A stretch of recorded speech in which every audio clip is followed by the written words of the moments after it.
নমস্কার বন্ধুরা, যে যেখান থেকে আমার ভিডিওটি দেখছেন আশা করি সবাই ভালো আছেন, সুস্থ আছেন। তো চলে আসলাম নতুন আরেকটি রান্নার ভিডিও নিয়ে। তো আজ রান্না করব মসুর ডাল। তো প্রতিদিনই থাকে, তো আজকে একেবারেই ক্যামেরার সামনে নিয়ে চলে আসছি। সেই ডালটা দেখাই একটু আপনাদেরকে, শুধু মুখেই বলে যাই প্রতিদিন। তো ডালটা আমি অফ ক্যামেরায় সিদ্ধ করে একেবারে গুটি নিয়েছি। এবার শুধু পুরনে দিয়ে নামিয়ে ফেলবো। তো ডালে আমি প্রতিদিনই কিন্তু টমেটো দিয়ে দিই, একেবারে ডালের সাথে মিশিয়ে ফেলি গুটি। আর টমেটো ছাড়া ডাল খাওয়া আমার পক্ষে অসম্ভব। আমি এই যে সারা বছরের যে ডালের টমেটোটা, এটা আমি ফ্রিজিং করে রাখি। তো প্রতিদিনই একটা করে বের করে ডালে দিই। তো ডাল ছাড়া, এই টমেটো ছাড়া ডালটা একেবারেই ভালো লাগে না, আর কালারটাও সুন্দর আসে না।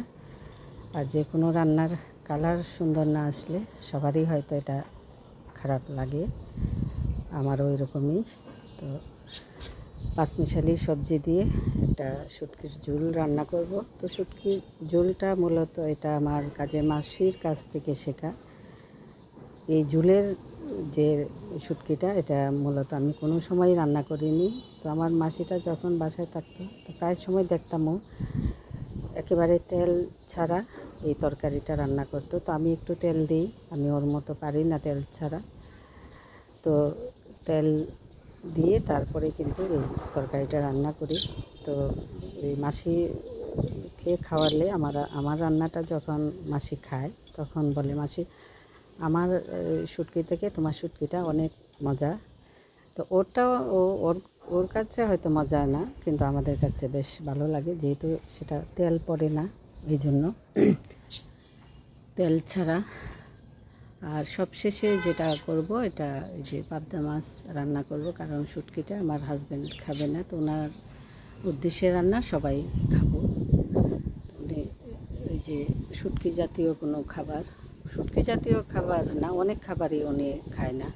ওনার জন্য সবসময় আলাদা একটা কিছু করতে হয়। আর পাবদা মাছটা ওনার অনেক পছন্দের একটা মাছ। আপনি যেভাবেই রান্না করে দেন, এটা ভাজি বলেন, ঝোল বলেন, বোনা বলেন, যেভাবে রান্না করে দিবেন সেভাবেই উনি খেতে খুব স্বাচ্ছন্দ্য বোধ করে। তো ওনার উদ্দেশ্যে রান্না, আর পুরো পরিবারই খাবে।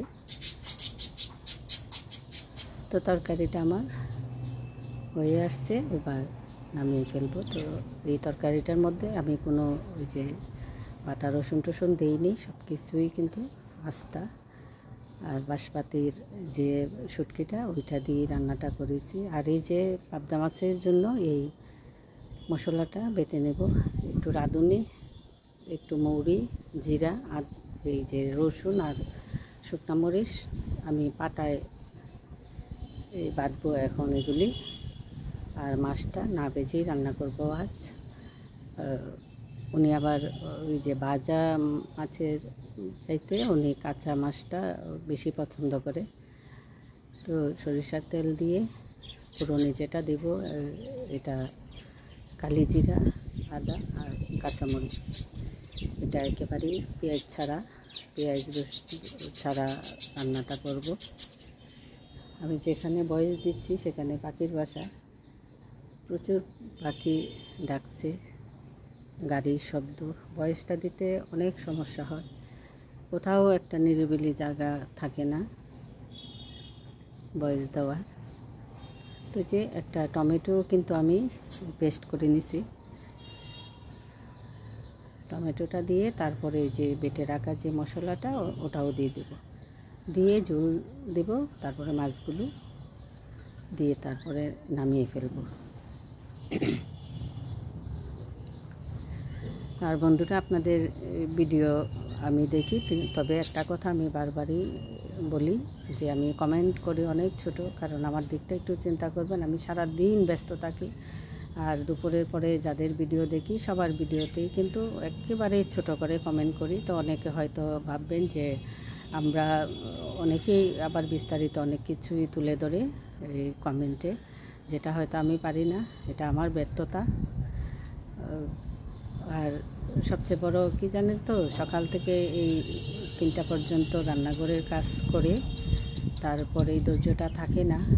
একে তো বয়সেরও একটা বিষয় আছে, এই আর মানে ক্লান্তি লাগে, যে খাওয়ার পরে মনে হয় কি একটু শুয়ে পড়ি, তারপরেও কিন্তু শুই না।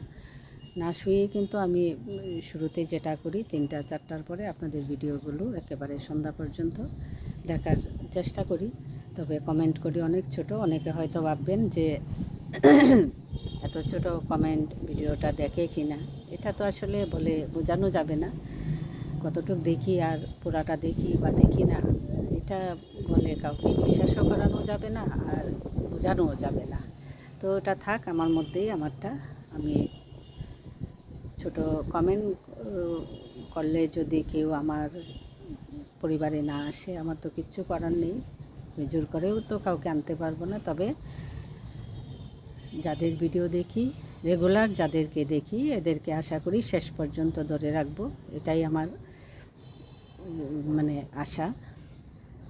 কারণ আমি প্রতিদিন যারা আমাকে দেখে আর আমি যাদেরকে দেখি, আমি সব সময় চেষ্টা করি যে সময়ের হয়তো এদিক সেদিক হয়, যে ঠিক সময়ে যেতে পারি না, কিন্তু আমি চেষ্টা করি যে না, ওরা যেন একদিনও আমার কাছ থেকে মিসিং না থাকে, এরকম আর কি চেষ্টা করি যে ওদেরকে ধরে রাখার। কারণ আমি ধরে রাখলে তো ওরা আমাকে ধরে রাখবে, এটাই তো নিয়ম। তো এই যে আমার রান্নাবান্না শেষ, এবার স্নানে যাব। স্নান থেকে এসে তারপরে খাবার দিব। একটা শব্দ হচ্ছে, বাড়িতে কাজ হচ্ছে 4 তলায়। তো আজ এই পর্যন্তই। ভালো থাকবেন, সুস্থ থাকবেন, আমার পাশে থাকবেন। ধন্যবাদ।